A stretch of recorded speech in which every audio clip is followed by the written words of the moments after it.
తిరుపతి జిల్లా సుళ్లూరుపేట పురపాలక పరిధి మన్నార్ పోలూరులోని కాలంగి నది పక్కన గ్రామ ఈశాన్య భాగంలో వెలిసిన స్వయంభు శ్రీ సంతానేశ్వర సుబ్రహ్మణ్యేశ్వర స్వామి ఆలయం ఈరోజు మహాశివరాత్రి ఉత్సవాల్లో భాగంగా మొదటి రోజు పురస్కరించుకొని మహాశివరాత్రి సందర్భంగా మొదట ప్రధాన అర్చకులతో పాటు శివభక్తులు స్వామికి కాలంగి నది జలాభిషేకం ప్రక్రియలో భాగంగా ముందుగా గోమాతకి సాంప్రదాయ పూజా కార్యక్రమాల అనంతరం స్వామివారికి జలాభిషేకం జరగడం ఈ గుడి ప్రత్యేకత.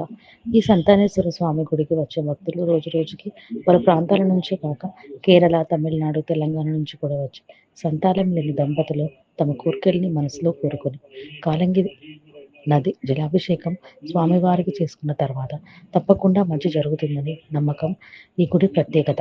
ప్రధాన అర్చకులు బి మల్లికార్జున స్వామి మాట్లాడుతూ మొదటి రోజు జలాభిషేకం అనంతరం అన్నదాన వితరణ శివరాత్రి రోజు రాత్రి 12 గంటలకు ఎక్కడా లేని విధంగా లింగోద్భవ రుద్రావి పాలాభిషేకం జరగడం ప్రత్యేకత అని, రెండో రోజు వివిధ రకాల పూజా కార్యక్రమాల అనంతరం మధ్యాహ్నం అన్నదాన కార్యక్రమాలు, మూడో రోజు శ్రీ శివపార్వతుల కళ్యాణోత్సవం జరుగుతుందని తెలియజేశారు.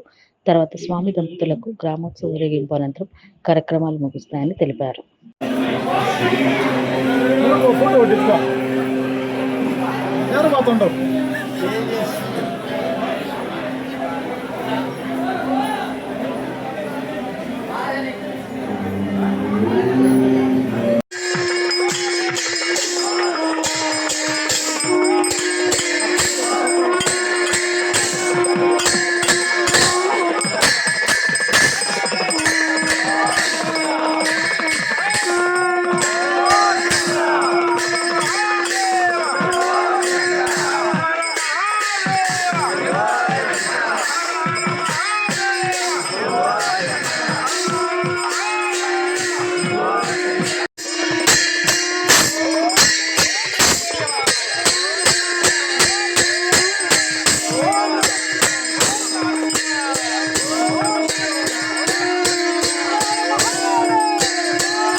नमो नमः। हरि ओम्। अरुणां करुणातरङ्गिताक्षीन्द्रभासां कुशपुष्पभानचापां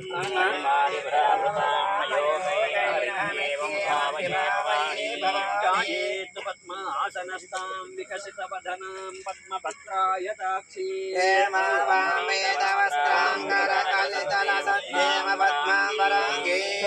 अलङ्कारयुक्तां सततमभयदां भक्तनं भ्रां भवानी श्रीविद्यां शान्तमूर्तिं सकलसुरसुरां सर्वसम्पत्प्रदात्रीं ओम नमो श्री इच्छाशक्ति ज्ञानशक्ति क्रियाशक्ति स्वरूपिणी श्री कालंघनी देवताभ्यो नमः। हरि ओम। देवीं भागमजनयन्त देवास्तां विश्वरूपाः पशवो वदन्ति सारामन्त्रे नमोऽचं दधानादेन भागस्मान्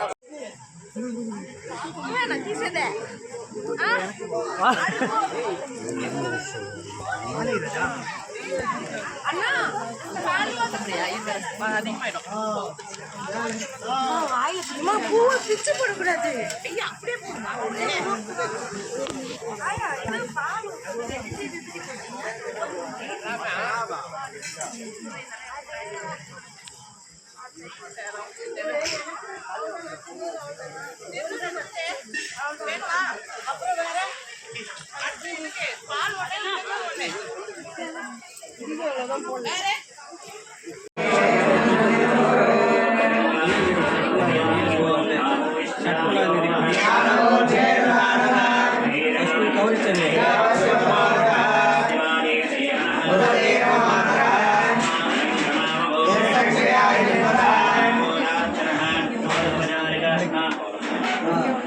மாதிரி குழந்தை பாக்கியம் வந்து இங்கே கோயில் வந்தால் குழந்தை பாக்கியம் கறிக்கன்ட்டு அதனால் நாங்கள் சென்னையிலேருந்து ஒரு 3 நாள் வந்து தங்கி நிற்கிறோம்.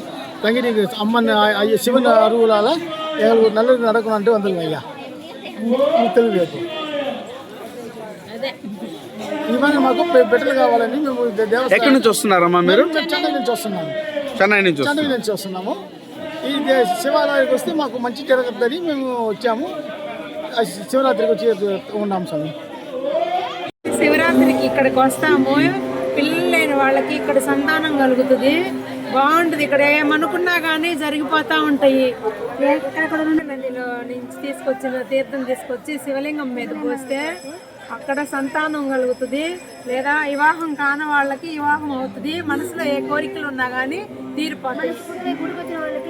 అంతా అన్ని మంచి జరుగుతుంది అన్నమాట. అది మా నమ్మకం. చెన్నై నుంచి ఇప్పుడు இருக்காங்க எல்லாம் கோயிலுக்கு இப்படி எந்த ஊர்ல இருந்து தெளிவா சொல்லியது நான் வந்தேன் இந்த கோயிலுக்கு. எந்த ஊர்ல இருந்து வந்த? ஃபர்ஸ்ட் சென்னையில இருந்து வந்தேன். திருவத்தூர்ல. నువ్వు ఎక్కడి నుంచి వచ్చావు? ఎంగింది వందంలో சென்னையில எங்க இருந்து வந்தீங்க? திருப்பூர்ல இருந்து வந்தீங்க. திருவத்தூர்ல இருந்து வந்திருக்கீங்க. எந்த விஷயத்துக்காக வந்தீங்க? சிவராத்திரி சிவனுக்காக வந்திருக்கீங்க. உங்களுக்கு என்ன கோரிக்கையாக வந்தீங்க? நல்லா இருக்கணும். அதுதான் சொல்லணும். இப்போ அவன் என்ன எது கேட்டுருவாங்க அதுதான் சொல்லணும். ஃபுல்லாக சொல்லுங்க. சென்னையிலேருந்து வந்துருக்கிறோம். திருவத்தூர் எங்கள்கிட்ட நாங்கள் சிவராத்திரிக்காக சிவனுக்காக வந்திருக்கிறோம். குடும்பத்தை நல்லா இருக்க வேண்டிங்க வந்துருக்கிறோம். அதனால தண்ணி ஊற்ற போயிருக்கிறோம். వల్ల మంచి జరుగుతుంది. ఈయన చాలా గొప్ప దేవుడు, సంతానేశ్వరుడు. సంతానేశ్వరుడు చాలా గొప్ప దేవుడు. మేము ఇక్కడ అనుకున్న పని జరుగుతుంది మాకు ఇక్కడ. మేము ప్రతి సంవత్సరం ఇలాగా పోయడం జరుగుతుంది. ఓం శ్రీ గురుభ్యో నమః. శ్రీ మహాగణాధిపతయే నమః. తిరుపతి జిల్లా సూళ్ళూరుపేట మండలం మన్నారుపూడూరు గ్రామంలో ఈశాన్య భాగంలో కాలంగి నదీ తీరమున శ్రీ సంతానేశ్వర సుబ్రహ్మణ్యేశ్వర స్వాములు తండ్రి కొడుకులిద్దరూ కూడా ఒకే పీఠం మీద వెలిసి ఉన్నటువంటి దేవస్థానం శ్రీ సంతానేశ్వర సుబ్రహ్మణ్యేశ్వర స్వామి వారి దేవస్థానం. ఇది స్వయంభూలుగా వెలిసి ఉన్నారు. కొన్ని వేల సంవత్సరాల నుంచి కూడా అలాగే ఉన్నారు. అట్లాగే 2001 నుండి ఆలయ స్థాపన చేస్తున్నాము. అప్పటి నుంచి దినదినాభివృద్ధిగా జరుగుతూ ఉంది. ఇది పూర్వకాలం నుంచి వచ్చేటువంటి ఆచారం ఏంటంటే ప్రతి శివరాత్రికి కూడా సంతానం లేనటువంటి వాళ్ళు, అలాగే వివాహం కానిటువంటి వాళ్ళు ఆ నదిలో నీళ్ళు తీసుకొచ్చి 108 చెంబులు, 54 చెంబులు, 57 చెంబులు, 27 చెంబులు, 11 చెంబులు కూడా పోస్తూ వాళ్ళ కోరికలు తీర్చుకుంటూ చాలా కాలంగా పూర్వకాలంగా కూడా ఇదే ఆచారం వస్తుంది. అలాగే దేవాలయం కట్టిన తర్వాత కూడా ఇదే ఆచారాన్ని మేము సంప్రదిస్తూ ఉన్నాం అన్నమాట. ప్రతి శివరాత్రికి కూడా శివరాత్రి ముందు రోజు రాత్రి 3 గంటల నుండి శివరాత్రి మధ్యాహ్నం 12 గంటల వరకు కూడా ఈ కార్యక్రమం నడుస్తుంది. జలాభిషేకము, క్షీరాభిషేకము. తదుపరి శివరాత్రి రోజు సాయంకాలం మామూలుగా అర్చనలు, భజనలు కార్యక్రమాలు ఉంటాయి. ఈ సంవత్సరం విశ్వావసనామ సంవత్సరం, అలాగే మాఘమాసం బహుళపక్షం మహాశివరాత్రి పర్వదినమున 14వ తారీఖు శనివారం రాత్రి 3 గంటల దగ్గర నుంచి 15వ తారీఖు మధ్యాహ్నం 12 గంటల వరకు కూడా ఈ జలాభిషేకం చేయబడిన భక్తులందరికీ కూడా ఆ టైం అవకాశం ఏర్పాటు చేశాము. అలాగే శనివారం రాత్రి 3 గంటల దగ్గర నుంచి ఆదివారం మధ్యాహ్నం 12 వరకు కూడా ఈ జలాభిషేకాలు చేసిన వాళ్ళందరూ కూడా ఈ సమయాన్ని వినియోగించుకోవాల్సిందిగా కోరుతున్నాం. అలాగే ఈ సంవత్సరం మళ్ళా 15/2/2026 మహాశివరాత్రి సందర్భంగా మధ్యాహ్నం నుంచి అర్చనలు, కార్యక్రమాలు, అన్నప్రసాదాలు ఇవన్నీ కూడా జరుగుతూ ఉంటాయి. రాత్రి భజనలు. మళ్ళీ ఆదివారం ఇదే రోజు 15వ తారీఖు ఫిబ్రవరి 2026 ఆదివారం రాత్రి 12 గంటలకి లింగోద్భవ కాలాభిషేకం అనేటువంటి కార్యక్రమం జరుగుతుంది. అలాగే 16వ తారీఖు సోమవారం దేవాలయంలో అన్నప్రసాద వితరణ జరుగుతుంది.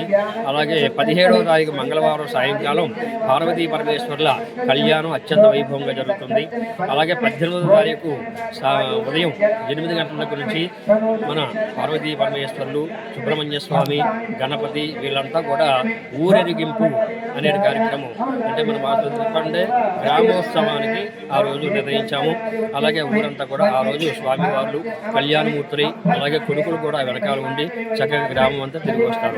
ఇది ఈ సంవత్సరం కార్యక్రమం.